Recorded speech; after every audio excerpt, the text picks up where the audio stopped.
At that time, like right at that transition for me, Loudspeakers Network, which is the network that does like All the Combat yeah. Jack Show, The Read, Brilliant Idiots, like all those podcasts that everybody knows and loves at Engine Room.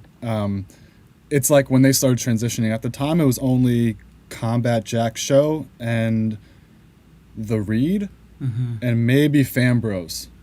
Oh yeah. At the time, and they were recording like under the Source, like the Source magazine. I think they had like their own like studio that they were doing, and somehow they were transitioning to Engine Room. And so their first session at Engine Room, Scotty gave to me, Wow. and it wasn't even full price. It was like $10 an hour. After all that waiting, like I got a $10 an hour session, which is so little, but and it was a Combat Jack show, and it was a session with him and Rap Radar, which is like a big website with Elliot Wilson and B Dot.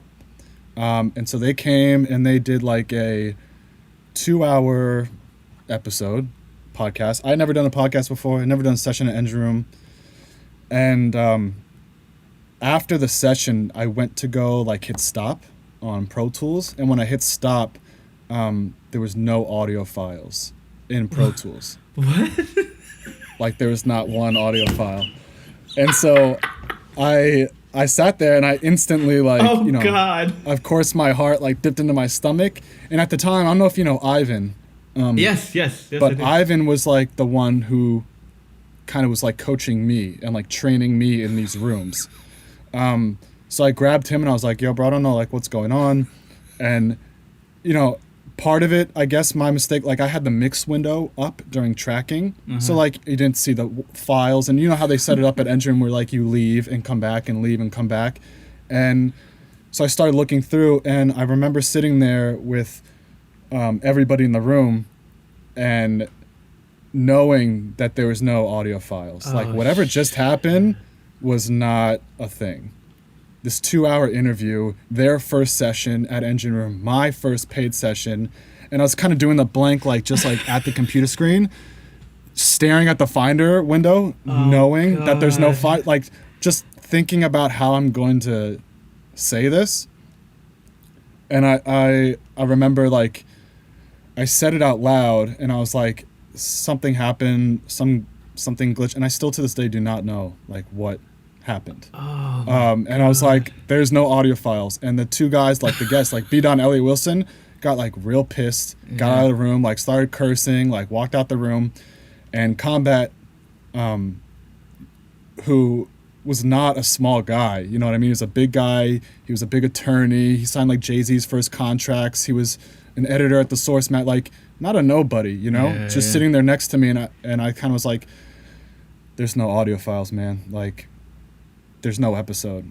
And he like did the dad thing where like he closed his eyes and was just like, can you go ahead and tell me that one more time?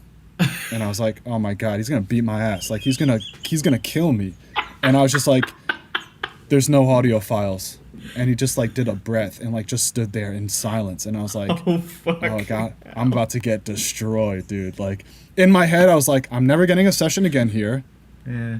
I'm never gonna get a paid session again. Like, Scotty's gonna wreck my name. Like, Endrum's gonna shit on me. Like, they're gonna shit on me. Like, you know, that's how it goes. Like, you have 1 or 2 bad sessions, and like, I don't know, you can easily be forgotten. You know, you have to like do your best to like do your best.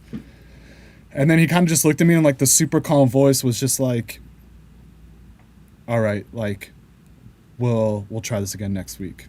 Wow. And just like left. And I was like, you know, I was waiting for the call from Scotty. Of course, in the morning, I get a call from Scotty, like, I need you to come in. I was like, all right, man, like, came in. He's like, what happened?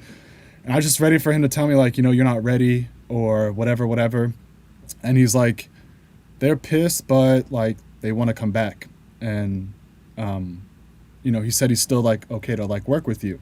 Jesus. And I was, like, really amazed. But, you know, then after that, we did like, I don't know, probably over 600 episodes for Loudspeakers Network across almost 9 shows at one point, a week. So, yeah, I don't want to say the rest is history, but like Dude. that second opportunity Yeah.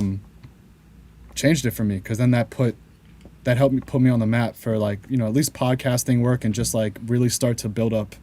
And you know, they were doing 7, 8, 9 shows a week, all the different Yeah. shows, The Read, Brilliant Idiots. And you were doing all of them. I was doing all of them. Yeah. So like some people from the Jersey Shore like were doing a podcast. Vinny and that guy Sammy Sweetheart, I was doing their podcasts. Just anyone that came through loudspeakers, I was doing like Brilliant Idiots. Yeah. I did the first like 120 episodes or 100 episodes. Tax Season, all his first episodes. And so it worked out. Dude, yeah, you were the king of podcasts.